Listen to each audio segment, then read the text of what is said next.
Assalomu alaykum guys. Demak, Headway kitobimizni 5-chi mavzusini mashqlarni qanaqa qilish kerakligini tushuntiraman. Demak, things I like deb boshlangan. Things degan ingliz tilida narsalar, I like ya'ni yaxshi ko'raman. Ya'ni men yaxshi ko'rgan narsalar deb nomlangan unitimiz, mavzuyimiz. Birinchi qismda write names of two countries, two foods, two drinks, two sports you like. Nima qilishimiz kerak bunda? Daftarda mana shu narsani bajarishimiz kerak. Aslida buni ekranda ko'rsatib beraman. Write degani yozing degani, names ismini, nimani ismini? Ikkita davlatni, ikkita foods ovqatni, drinks ichimlikni va sport yoqtirgan sportingizni o'zingiz yaxshi ko'radigan. Ya'ni yoqtirgan sport va narsalarni yozishlaring kerak bo'ladi. Endi maslahatim mana bunaqa deb yozinglar. I like, men yoqtiraman deb yozish kerak bo'ladi. Chunki bu o'sha o'rgangan to do formulamizni mustahkamlanishiga yordam beradi. I like demak, ikkita davlat I like Uzbekistan and China. O'zbekiston va Xitoyni yaxshi ko'raman. I like ovqat. I like burgers and samsa. Misol uchun. Men yoqtiraman. I like ichimliklar. Coffee and tea. Yozilganda so'zlarni to'g'ri yozilishiga ham e'tibor beringlar. Yozilish juda ham muhim. Coffee so'zida ikkita i bo'lishi va sport. I like football and basketball misol uchun. Turib yozishimiz kerak bo'ladi. Shuni yozib qo'yasizlar daftarga. Keyingisi work with a partner, compare your list degan sheriging bilan ishla. Work with kim bilandir ishla, partner sherik. Compare degan so'zimiz bor. Compare degani bu qiyoslamoq. Your list o'zingni listingni. Demak, mana bunaqa qilib turib, daftarda kitobdan chiqqan hamma yangi so'zlarni yozib chiqish esdan chiqmasin.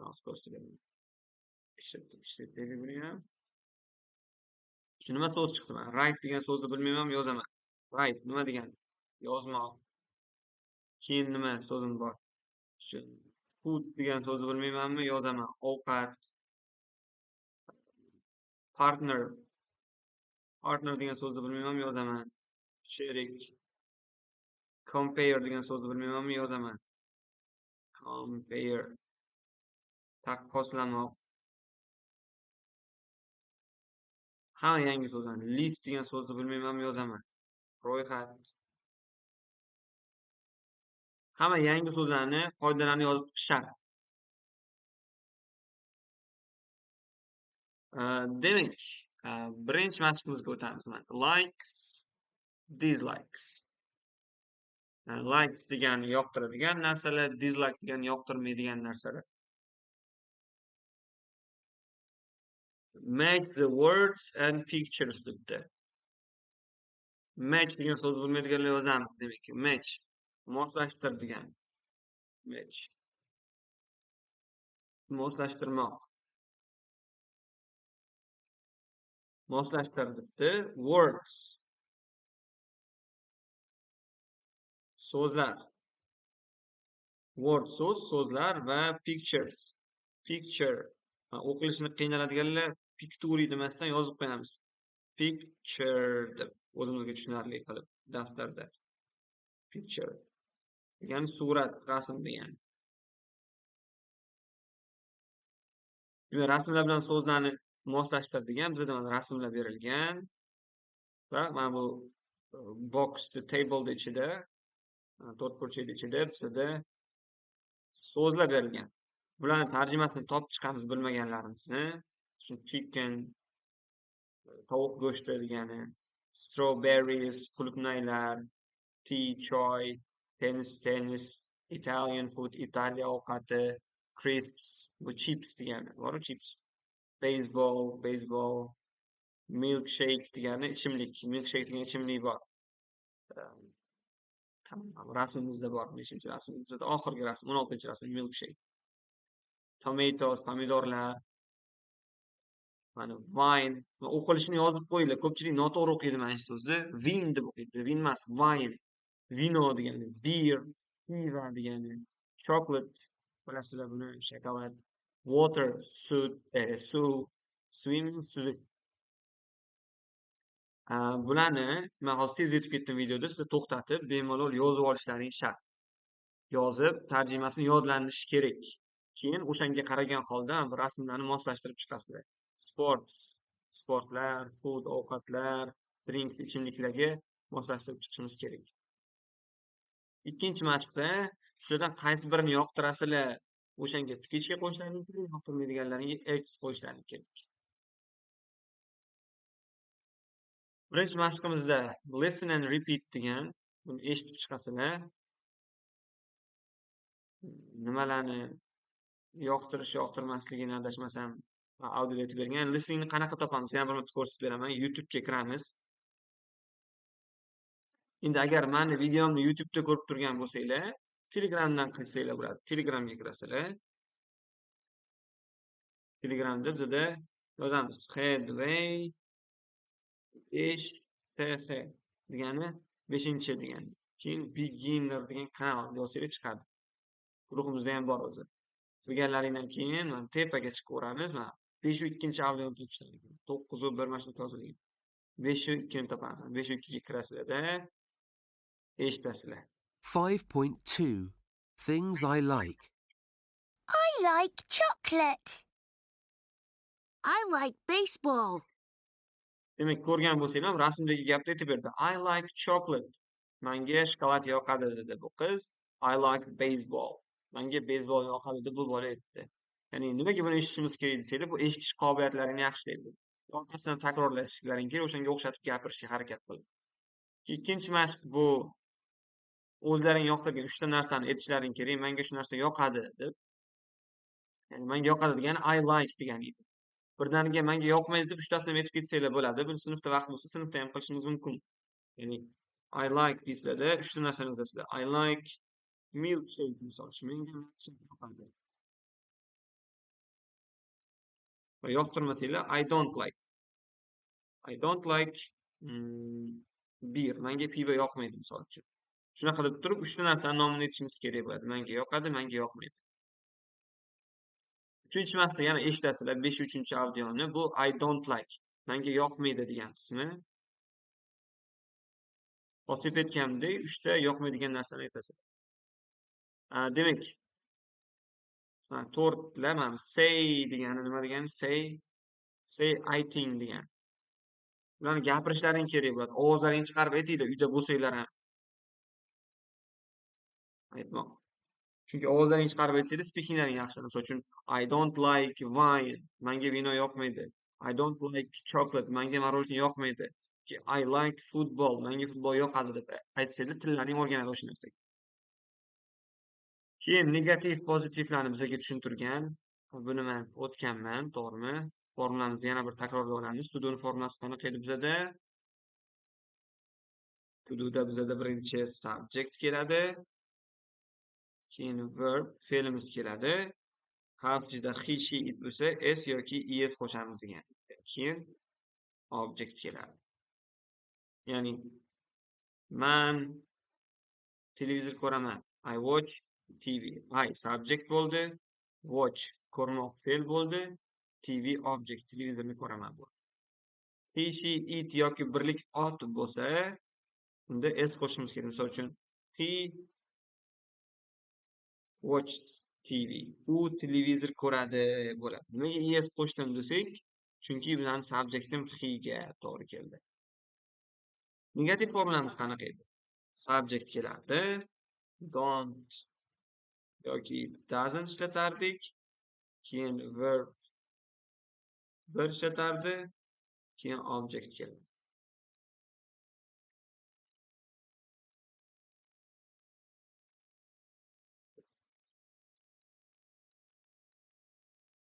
Misol uchun men televizor ko'rmayman. I don't watch TV.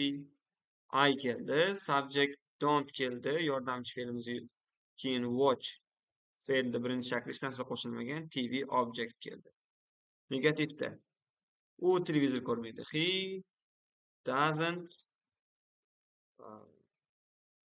watch TV. U televizor ko'rmaydi. He keldi subject. Doesn't keldi yordamchi fe'limiz. Watch. Yes qo'shmaymiz. Eslaridan chiqmasin. Chunki verb 1 deb yozganmiz. Va TV object keldi. Endi don't qachon ishlatamiz? Don't bizda I, you, we,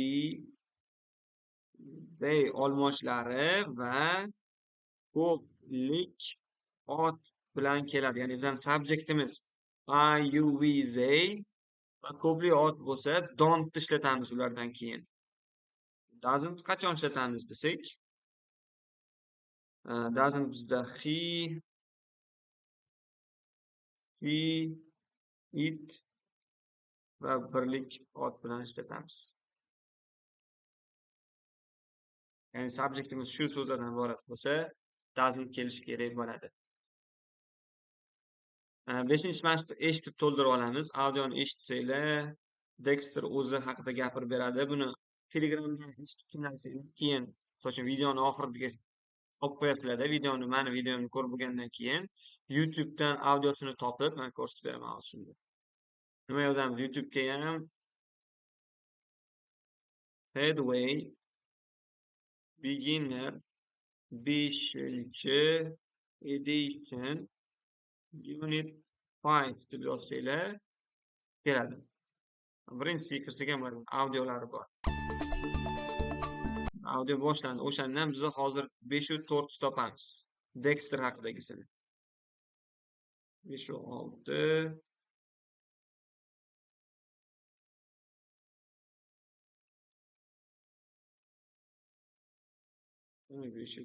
mana shu 5-4 ekan. Qanaqa qilasiz? Uni yozuv bilan ko'rasizlar endi. Pastdan bossanglar, bu yerda yozuv chiqadi. Like. Ball. 4. Mana Dexter. 5-4 Dexter. What do I like? To'xtatinglar o'shanda. What do I like? Tarjima qilasizlar. What nima? Do I like? Men nimani yoqtiraman? Savol beryapti I o'ziga. like sports a lot, but I like sports a lot. Men sportni yoqtiraman. A lot ko'p degani. Men sportni ko'p yoqtiraman. Lekin not all sports. not all sports. Tarjima qilamiz. Not degani ham emas, all hamma. Hammasi emas, ya'ni hamma sport emas. I like baseball. Menga My baseball daddy yoqadi. likes baseball too. My daddy. Mening dadam degani likes. Yes qo'shdi. My daddy likes baseball too. Mani dadam ham baseball yaxshi ko'radi. We play baseball on Sunday mornings. Tarjima qilasizlar. Biz o'ynaymiz baseballni on Sunday. Dushanba kuni mornings ertalablari, yakshanba kuni ertalablari o'ynaymiz. I like tennis too. I like tennis too. Too degani ham. Menga tennis ham yoqadi. I have lessons at the weekend with my sister. Demak, yangi so'zlar chiqishni boshlayapti. I have lessons. Men darslarim bor. Have lesson degani darsi bo'lmoq degani. Men darslarim bor. At the weekend. At the weekend hafta oxiri degani. Shanba, yakshanba kuni. Hafta oxirida men darslarim bor. With my sister. Singlim bilan darslarim bor. With degani bilan degani. Yozib olinglar mana yangi so'zlarni. Oh, and I love swimming. And I love swimming. Men suzishni sevaman dedi. I don't like golf, I don't like golf. Menga golf yoqmaydi. but my daddy loves it. But my daddy loves it. Lekin dadam bu narsani yoqtiradi. And food and drink. What do I like? Food and drink. Ovqat va ichimliklar bilan bo'lsa-chi. What do I like? Meni yoqtiraman. Men Well, I like well yani yaxshi. ice cream and crisps. I like ice cream and crisps. Menga morojniy va chipslar I yoqadi. like Italian food a lot. I like Italian food a lot. Menga Italiya ovqati yoqadi ko'p. But I don't like chicken. Lekin I don't like chicken. Lekin menga tovuq go'shti yoqmaydi. And I really don't like tomatoes. Va menga haqiqatda yoqmaydi pomidorlar. Yuck. Yak degani fu I degani. like milkshake. I like milkshake. Menga milkshake yoqadi. I really love strawberry milkshake. I really like strawberry milkshake. Men bu qulupnayli milkshake yaxshi It's ko'raman. delicious. It's delicious. Delicious yangi so'z bo'lishi mumkin. Delicious mazali degan. It's delicious. 5.5. Demak, hamma audiolarni xuddi shunaqa qilib eshitib chiqish kerak. Demak, yozuvlarni to'xtatib, tarjima qilib, o'shanaqa holatda natija bo'ladi, ya'ni ingliz tili o'sadi. O'shani eshitgandan keyin 5-mashq to'ldirib chiqiladi. Ya'ni hozirgi gaplarni eshitib, Dexter nimani yoqtirish, yoqtirmasligini aytib chiqdi. Birinchi sportni yoqtiraman dedi. Keyin ikkita sportni nomini aytdi. Beysbol bilan yana qanaqadir sport, tennis dedi. Keyin menga suzish ham yoqadimi dedi. O'shani eshitib turib, to'g'rilab mana bu yerga yozib chiqamiz. Birinchi marta tushunish uchun eshitdik, keyin ikkinchi marta yana bir marta mana bu mashqlarni to'ldirish uchun eshitishimiz kerak. Keyingisi 6-mashq shunchaki eshitamiz. Bu savol shaklini tuzishni o'rgatgan. Savolni qanaqa tuzardik? To do'ni savolini tuzish uchun bizda do yoki does, keyin subject, keyin verb, keyin object kelardi bizda.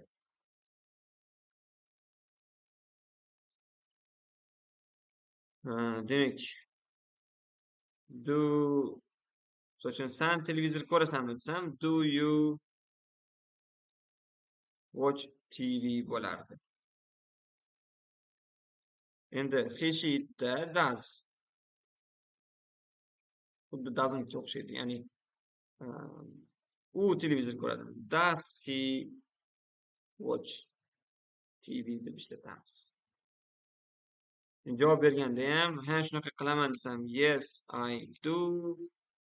Yo'q, unaqa qilmayman desam, no, I don't deb javob berishim kerak. Ha, u shunaqa qiladi desam, yes, he does. Yoki no, he doesn't deb javob berishim kerak bo'ladi. Savol so'z kelib qolsa, bilamiz oldin kelish kerakligini. Demak, 7-mashq bu sinfda qilinadigan mashq, shart emas. 8da qilishimiz kerak. 8da audioni eshitib chiqasizlar. Audioni eshitishdan oldin mana so'zlarni tarjima qilishimiz kerak. Disgusting degani jirkanch degani. Delicious mazali, o'qilishini ham yozib qo'yinglar. Boring zerikarli. Great ajoyib. Fantastic ajoyib. Horrible dabdala. Cool zo'r. Exciting hayajonli degan. Eshitasizlar-da, Daisy bilan Dexter o'zini yoqtirgan, yoqtirmagan narsalarni gapirib beradi. Sizlar ular nimani yoqtirish, yoqtirmasligini belgilab chiqishlaring kerak. Yoqtirsa птичка, yoqtirmasa X. Keyin o'sha narsani qanaqa sifat bilan tasvirladi. Misol uchun, ice creamni ular great degan, shuning uchun great so'zi turibdi. Xuddi shunaqa qilib turib, belgilab chiqishimiz kerak. Misol uchun hozir misol ko'rsatib beraman. Questions. Do you like golf? Yes, I do. 6. Dexter and Daisy. Dexter and Daisy, your brother and sister. Do you like the same things? Do you like the same things? dedi. Sizlar yoqtirasizlarmi? The same degani bir xil. Sizlar bir xil narsani yoqtirasizlarmi deb so'radi. Well, I sometimes don't like Dexter when he's horrible to me. I sometimes don't like Dexter when he's horrible to me. Man sometimes ba'zida degan. Men ba'zida Dexterni yoqtirmayman. Qachonki u menga yomon bo'lsa, yomon munosabatda bo'lsa. Horrible yomon degan. Well, he is your big brother. Yeah, U seni katta keyin dedi. but we both really like ice cream. We both really like ice cream. Bizni ikkalamiz ham morojeni yoqtiramiz dedi. Shuning uchun e'tibor bersanglar birinchi mashqda mana ice creamga птичка turibdi ikkalasida ham. It's great. And it's great. U zo'r. Shuning uchun great so'zini yozib qo'yibdi. Endi hozir chokolatni ham Yeah. ko'ramiz. What else do you like? What else do you like? What else? Yana nima degan. Yana nimani yoqtirasizlar? Well, we both like chocolate. We both like chocolate. Bizlar ikkalamiz ham shokolad yaxshi ko'ramiz dedi. Shuning uchun shokoladga ptichka bo'ladi ikkalasiga ham. I love chocolate.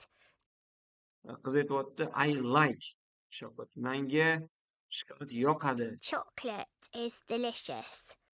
Chocolate is delicious. Shokolad mazali dedi. Shuning uchun mana bu ikkiga delicious so'zi yozilishi kerak bo'ladi. Delicious o'zida. Delicious ikkida yozilishi kerak bo'ladi.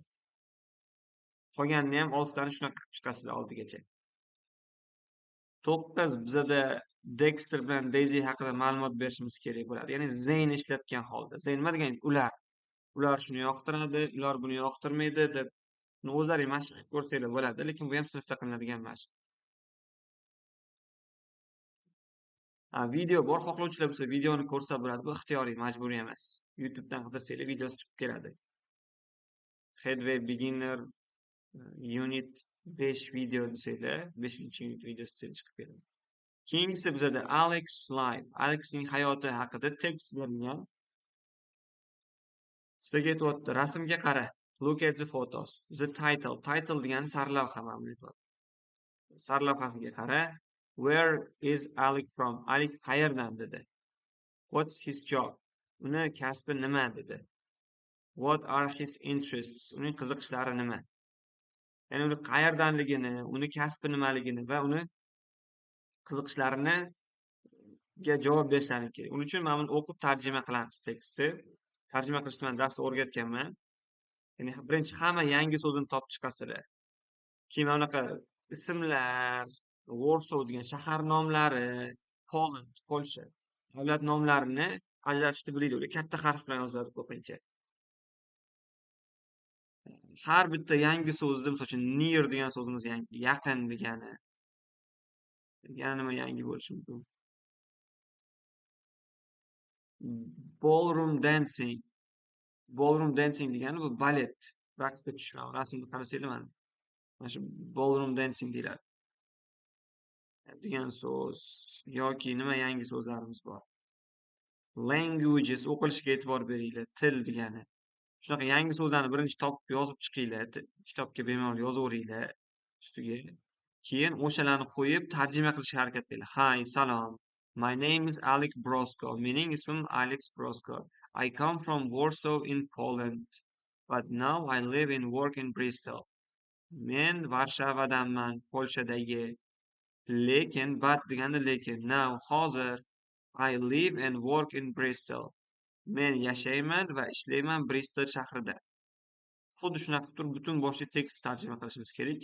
Tushunmagan, tarjima qila olmagan joylaringni chizib belgilab kelsanglar, men darsda tushuntiraman. Ikkinchi mashqimiz audioni eshitasizlar. Alik haqidagi va javoblarni to'ldirib chiqishlaring kerak bo'ladi. Birinchi Alikka savol berilgan. Where do you come from? Siz qayerdan kelgansiz? Qayerdansiz? Qayerdansiz degan. I come from Poland, from Moscow. Men Polshadanman, men Moskvada, Varshavadanman. Shaharda aytadi. Do you live in London? Siz Londonda yashaysizmi deb savol berdi. No, I don't. Yo'q, unaqa emas. Yo'q, yashamayman. I live and work in Bristol.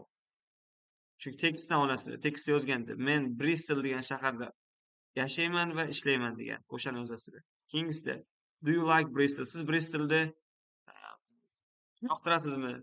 Ha degan bo'lsa yes I do. Ya'ni ingliz tilida ha deb javob berish uchun ham mana bunaqa javob berishimiz kerak. Qarang, sizlardan so'rasa do you know Chinese? Xitoy tilini bilasizmi desa, biz shunchaki yes deb qo'ya olmaymiz ingliz tilida. Ha, yes I do deb turib javob berishim kerak. To do formula bo'lgani uchun, do you bilan savol bergani uchun, ha men shunaqaman, yes I do yoki yo'q desam, no I don't deb javob berishim kerak bo'ladi. Qisqa savol javob degan narsa, ya'ni qisqa javob degan, shunaqa qisqa javob berishimizga to'g'ri keladi. He she bo'lsa yes he does, no he doesn't deb javob beramiz. Xuddi shunaqa qilib turib audiolarni eshitib to'ldirasizlar. 4-mashqda bizda fe'llar berilgan bir qatorda, ikkinchi qatorda fe'llardan keyin kelishi kerak bo'lgan gaplar berilgan. Ularni tarjimasi bilan moslashtirasan. Have two children. Ikkita farzandi bo'lmoq. Live turibdi, yashamoq. Live in an apartment. Kvartirada, domda yashamoq. Shunaqa moslashtiramiz. Bizda grammar spotda yana bir marta takrorlab chiqqan, qanaqa qilib turib gap tuzishimizni, plyusini, negativini va savol shakllarini 5 ta eshitamiz. Faqat 6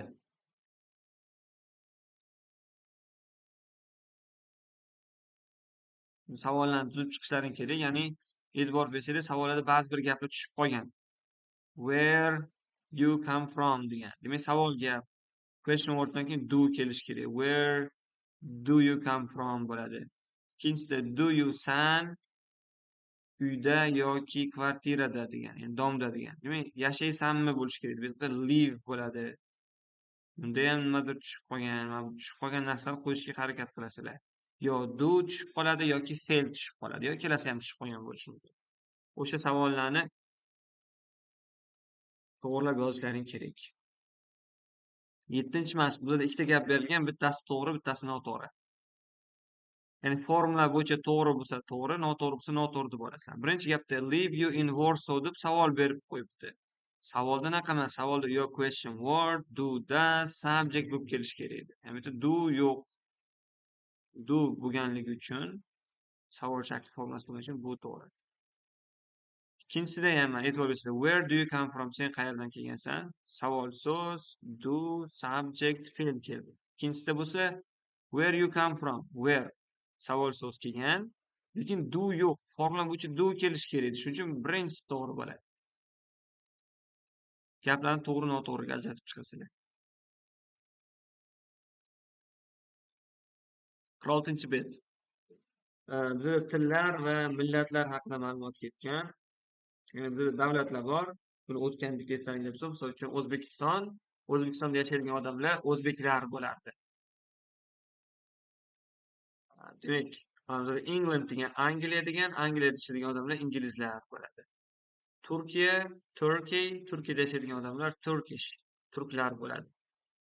Demak, bizda chap tarafda countries, davlatlar berilgan, o'ng tarafda millatlar, nationalities. Ularni bir-biriga moslashtirib chiqasizlar.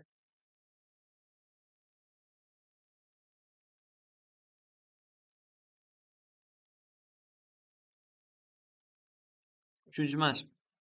Davlatlarni ularni tillari bilan, language'lari bilan moslashtirishimiz kerak. Endi bu ozroq qiyinroq bo'lishi mumkin. Shuning uchun bunga internetdan foydalanishlaring mumkin. Davlatni yozinglar-da, uni qaysi tilda gaplashishini so'raylar. ChatGPTdan foydalansanglar bo'ladi va o'shani belgilaysizlar. Misol uchun United States, Amerikada English, ingliz tilida gaplashishadi. Ba'zida ikkita tilda ham gaplashadi. Misol uchun Kanadada ham English, ingliz tilida, and French ham fransuz tilida gaplashiladi.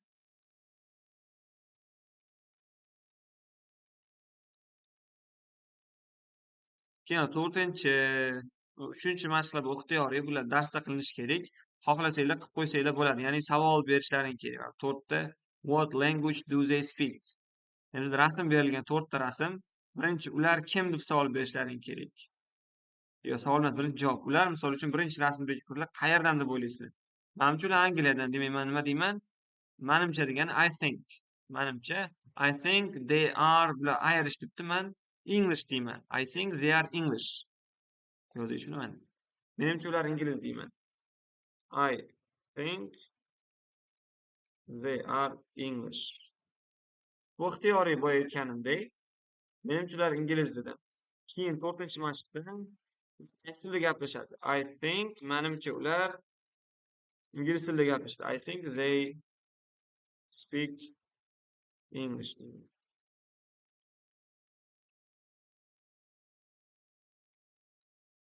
Keyingisi bizada 47-chi pejimizda adjective plus noun degan joy bor.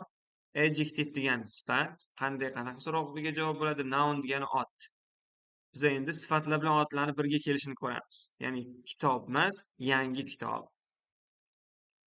Doska emas, katta doska, katta doska. Sinf emas, eski sinf deb turib o'sha sinf so'zidan oldin sifatlarni kelishini ham ko'rib chiqamiz. Ingliz tilida sifatlar asosan o'zi tasvirlagan otdan oldin keladi. Misol uchun bu kitob desam, yaxshi kitob demoqchim, good book deyman. Lekin qaranglar, agar an kelsa, u sifatdan oldinga o'tib ketadi. O'zi kitob a book degan edi. To'g'rimi? Endi bitta yaxshi kitob deganim uchun endi a so'zim gooddan ham oldinga o'tadi. Yoki student desam, student talaba, bitta talaba deylik mana. A student. Endi aqlli talaba desam, a smart student deyman. Ko'plik aqlli talabalar, smart students. Ya'ni sifatlar o'zi tasvirlagan otlardan oldin kelar ekan. Va an article bo'lsa, undan oldinga chiqib ketadi. Faqat qaranglar. Book deylik. Yo'q, apple nima degan olma. Nima bilan keladi? An apple bo'ladi. Endi men shirin olma desam, shirin nima degan? Sweet. Shirin bitta olma. Endi a sweet apple deyman. N emas. Chunki endi birinchi s. N o'zidan keyingi harfga qaraydi. Shunday bunda a edi. Olmalar sweet apples bo'ladi. 5-mashqda millatlarning nomini yozishlaring kerak, chunki ularning mahsulotlari berilgan. It's Turkish coffee. Bu Turkiya kofesi. Mana bu qayerning ovqati. Endi buni bilish qayerdan bilamiz desanglar, listening qilib bilib olsanglar bo'ladi. Birinchi tavakkal yozib chiqing. Tavakkal emas, ya'ni o'ylab ko'ring. Bu Amerikan jinsisi bo'lishi mumkin.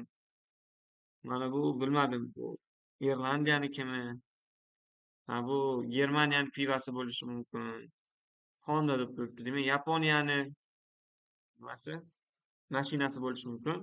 O'zlaring millatni yozasizlar, davlat emas, millat. Ya'ni O'zbekiston emas, o'zbek bo'lishi kerak. Bittasi qo'ying, misol uchun 6da nemis, germanlarni pivasi desam, German bo'ladi. Germany deb qo'ymaydilar. Germaniya piva emas, nemis pivasi. German yozishim kerak. Yozim juda chiroyli bo'lmadi, o'zlaring tushunib olasiz. Xuddi shunaqa qilib turib qo'yasizlar. Keyin 5-12-audio bilan eshitib, to'g'risini yozib chiqsanglar bo'ladi.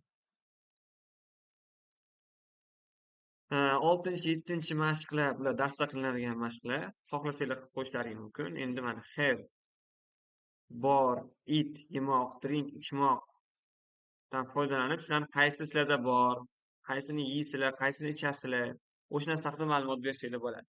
Misol uchun, I drink Turkish coffee. Men Turkiya kofesini ichaman.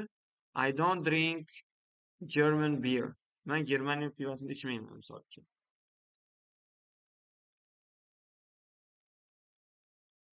Keyin sifatlardan oldin an o'tadi dedik. Faqat sifatni o'zi bilan kelmaydi. Men masalan, smart so'zini qo'llasam, aqlli degani. Smart kelmaydi.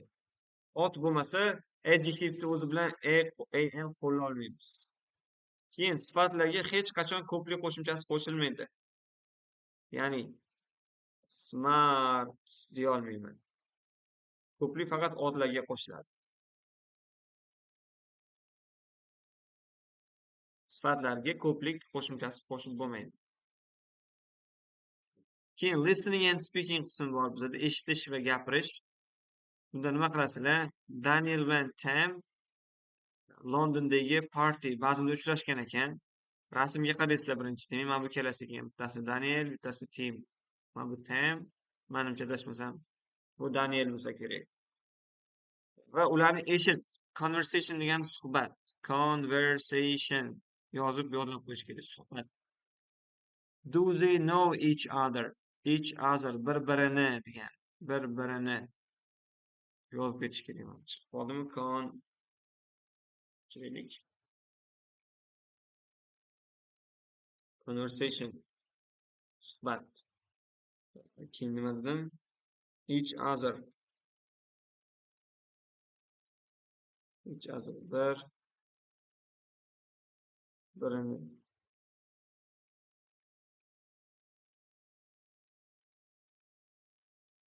Conversation. Suhbat. Each other. Bir-birini.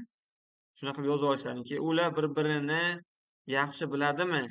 Or not very well. Yo, yaxshi bilmaydimi deb savol bergan. Listen again.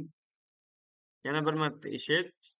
Take the lines Daniel says. Bu aytgan deb YouTube bilan qilinglar. Tarjima qilib, ularni o'zaro suhbatini har bitta yangi chiqqan so'zini mana. Misol uchun 5-audio Daniel.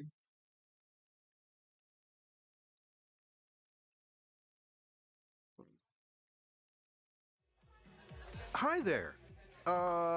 I think I know you. Oh, you're Tam. Is that right? Demek Tam qiz bola ekanman. Salom, hi there dedi. I think I know you. Menimcha men seni taniyman. I know you. Bilmoq, tanimoq. Men seni bilaman. Ha, you are Tam. Sen Tamsan. Is that right? To'g'rimi dedi. Ya'ni mana shu so'zlarni sizlar bitta tarjima qilib chiqinglar. Ya'ni bitta eshitib bo'ldi, men tushunmadim desanglar, tushunmaysizlar hech qachon. So'zdan tarjima qilib chiqish kerak. Ularni suhbatini tushunishga harakat qilinglar o'zbekchaga tarjima. Keyin o'sha bizda mana demak I think I know you debdi mana buni belgilasida. Menimcha men seni taniyman, bilaman degan gapni ishlatdi. Qolganlarini ham eshitib, qaysi gapni aytgan bo'lsa, belgi qo'yib qo'yasizlar. Albatta o'sha gapni tarjima qilinglar. Shunchaki belgilash kerak emas. You don't speak English very well. Sen inglizchada yaxshi gaplashmaysan. You speak English very well. Sen inglizchada yaxshi gapirasan degan gap. Tarjimasi bo'lishi kerak. Bemalol kitobda o'ziga tarjimani yozib ketaveringlar. Keyingi mashqimiz bu sinfda qilinadigan mashq, bu role play. Keyin everyday English, har kungi ingliz tili qismida bizada raqamlarni bergan. Raqamlarni takrorlaysizlar. Yodlamagan bo'lsangiz yodlaysizlar. Demak 10 dan o'zgacha bo'lgan raqamlar. 10, 20, 30, 40. Albatta talaffuzga e'tibor beringlar. 3-mashq sinfda qilinadigan mashq. O'qishdan shart emas. 4-mashq bizada inglizchada harflarni o'qishni o'rgatgan. Harflarni nima edi? Narxlarni o'qishni o'rgatgan. Narxlarni qanaqa o'qiymiz? Misol uchun ularda unaqa P degan belgini qo'yib qo'ysanglar, bizada funt sterling belgisi bor hozir.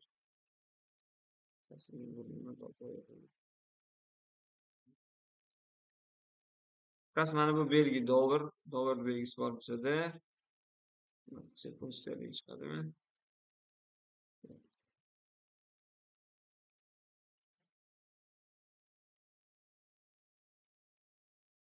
Funt sterling chiqara olmadim.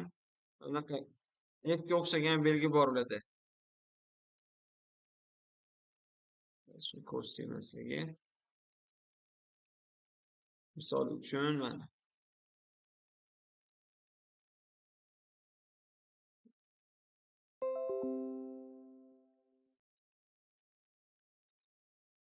ko'rinmay qoldi-yu bu. Mayli, qisqasi anaqa I ga o'xshagan belgi turibdi 20 oldida. O'sha belgi pounds deyiladi. Pounds degani bu Britaniyaning pul birligi, funt sterling. Pulning narxi. O'zbekistonda so'm, funt sterlingda savdo bo'ladi. Funt sterlingdan kichkinarog'i P deyiladi. O'qilishi ham bir xil. Ya'ni P degani mana Amerikada dollar bor, dollardan kichkinasi sent bo'lsa, ularda ham funt sterling bor, funt sterling kichkinasi P bo'ladi.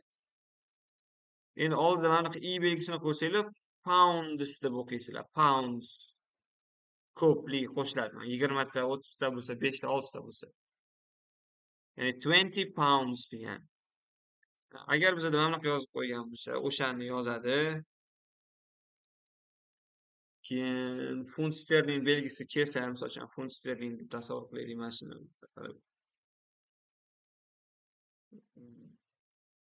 Funt sterling deb tasavvur qilsak buni.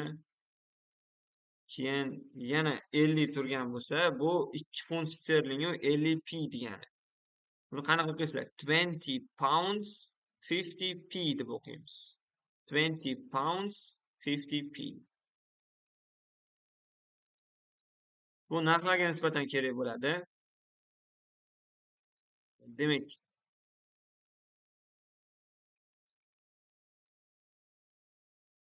narx qanaqa so'raymiz ingliz tilida? Ingliz tilida narx how much so'zi bilan so'raladi.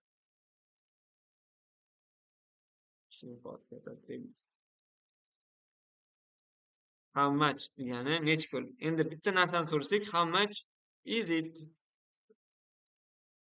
Ko'p narsani so'rasak, how much are they?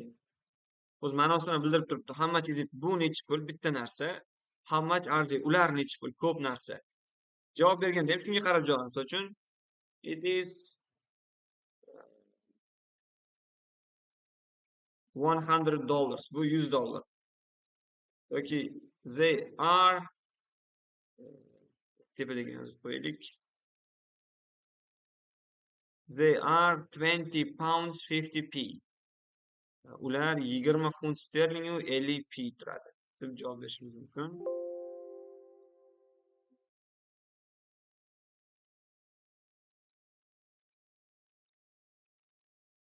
Boshlaylik, menda qotib qoldi o'shanda.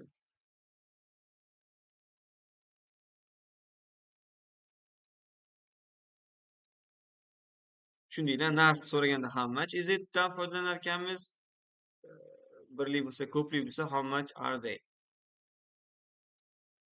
Oldinga o'tib ketib qoldim shekilli. Keyin mana bularni mashq qilamiz, raqamlarni eshitib aytib chiqinglar orqasidan. 5-mashqda o'zaman. 60p yoki 50 euro. Mana bu yevro belgisi bu. yoki 70 pounds deb har bitta raqamni aytib ko'ringlar, eshitib turib to'g'rilab olsanglar bo'ladi. Keyin 6-mashqda mana ikkitasidan bittasini aytadi, buni eshitib topishga harakat qilinglar. Keyin o'sha YouTubedan qarab qaysi birini to'g'ri qilganlaringni belgilab olsanglar bo'laveradi o'zlaring. Shu bilan 5-o'yin tugaydi. Albatta, mana bu yerda grammatik qoidalarga qarab qo'yinglar. Biz o'tgan narsalarni yana buni tushuntirib bergan. I, you, we, they bilan fe'lda o'zi kelishi, negativda don't ishlatilishi, savolda do, savol so'zi birinchi kelishi, keyin yana do'ni ishlatilishini aytgan. Keyin word listimizda so'zlar bor. Albatta, bu so'zlarni bilmaganimizda tarjima qilib yozib yodlashimiz kerak. Yangi so'z chiqib qoldimi? Hozir o'z mashqlarning ichida bordi. Masalan, disgusting degan so'z bor edi, o'sha yerda aytib ketdim. Jirkanch. Yozib ketish kerak. Jirkanch deb yozib qo'yib yodlash kerak. Keyin millatlar bor, millatlarni yodlash kerak va raqamlarni yodlash kerak bo'ladi. Shu bilan 5-mashqni to'liq chiqqan bo'lasizlar. Good luck, guys.